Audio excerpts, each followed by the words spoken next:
Saudara-saudariku yang terkasih, hari ini Rabu 11 Januari 2023. Saya Romo Siga dari Paroki Santo Stefanus, Surabaya.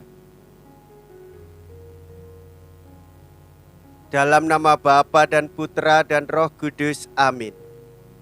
Ia menyembuhkan banyak orang yang menderita bermacam-macam penyakit.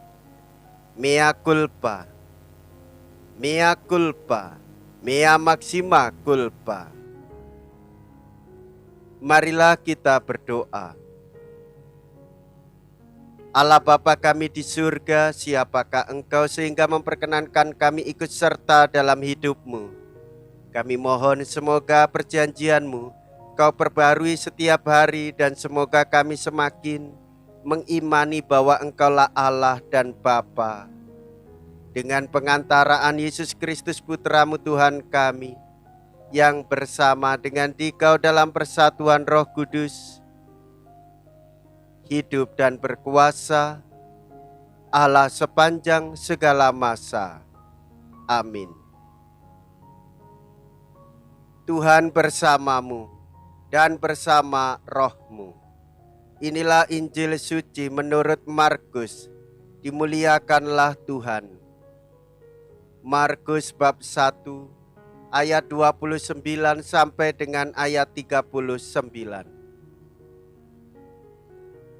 Sekeluarnya dari rumah ibadat di Kapernaum, Yesus dengan Yakobus dan Yohanes pergi ke rumah Simon dan Andreas. Ibu mertua Simon terbaring karena sakit demam. Mereka segera memberitahukan keadaannya kepada Yesus. Yesus pergi ke tempat perempuan itu dan sambil memegang tangannya, Yesus membangunkan dia. Lalu lenyaplah demamnya. Kemudian perempuan itu melayani mereka.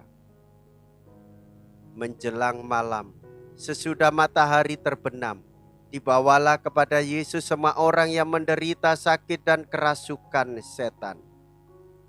Maka berkerumunlah seluruh penduduk kota itu di depan pintu. Ia menyembuhkan banyak orang yang menderita bermacam-macam penyakit dan mengusir banyak setan. Ia tidak memperbolehkan setan-setan itu berbicara, sebab mereka mengenal Dia.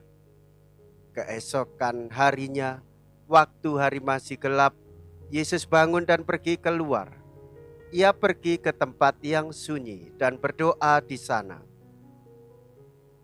Tetapi Simon dan kawan-kawannya menyusul Yesus.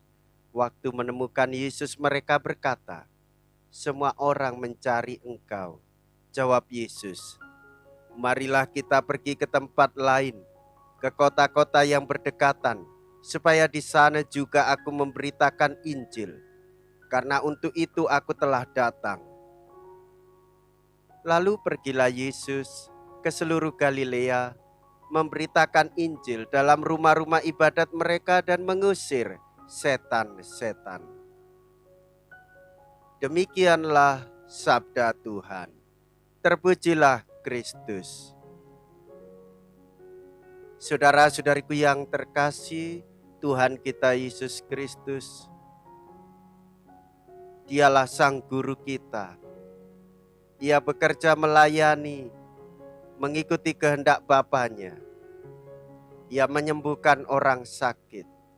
Ia membawa warta sukacita.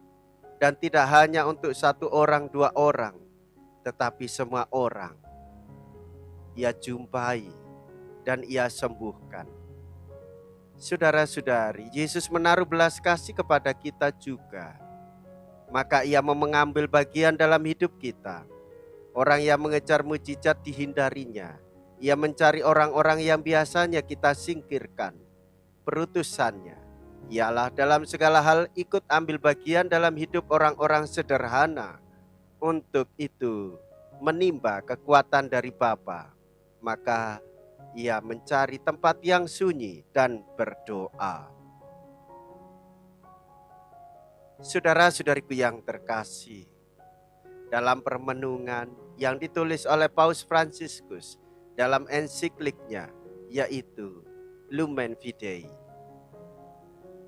dalam ensiklik itu mengungkapkan kebenaran dengan pengalaman perjumpaan dengan Kristus. Lumen Fidei nomor 30.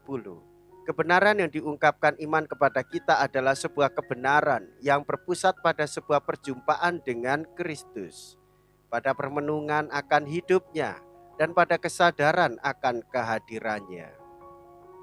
Saudara-saudariku yang terkasih, menurut Paus Fransiskus, iman itu sendiri berarti lahir ketika menerima cinta kasih Allah yang begitu besar, yang mengubah kita dari dalam. Lumen Fidei nomor 26. Saudara-saudari, dengan demikian kita melihat kenyataan kehidupan dengan mata yang baru. Oleh sebab itu Paus Fransiskus menekankan pentingnya pengalaman perjumpaan kita dengan Kristus dan pengalaman kita menerima cinta kasih Allah. Bapak, Ibu, saudara-saudariku yang terkasih, kita telah mengetahui bersama lektor dan pemazmur membaca kitab suci setiap hari. Asisten imam membaca kitab suci setiap hari. Organis dan dirigen serta kur membaca kitab suci setiap hari. Demikian pula para petugas liturgi dan pelayan di dalam kehidupan gereja membaca kitab suci setiap hari.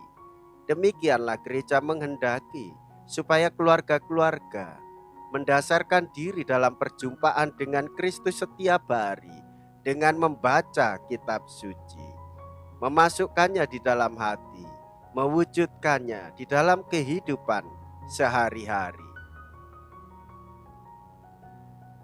Marilah kita berdoa. Allah Bapa, sumber kebahagiaan, Engkau melakukan keajaiban di tengah-tengah kami berkat sabda penyembuhan-Mu melalui Yesus Putra Manusia. Kami bersyukur dengan permohonan, semoga sabdanya terdengar lagi di tengah orang-orang yang kesepian dan mendambakan kebahagiaan dengan pengantaraan Kristus Tuhan kami. Amin. Tuhan beserta kita, sekarang dan selama-lamanya. Semoga Allah yang Maha Kuasa memberkati saudara sekalian, Bapa dan Putra dan Roh Kudus. Amin. Saudara-saudariku yang terkasih, pergilah. Ibadat sabda sudah selesai. Syukur kepada Allah.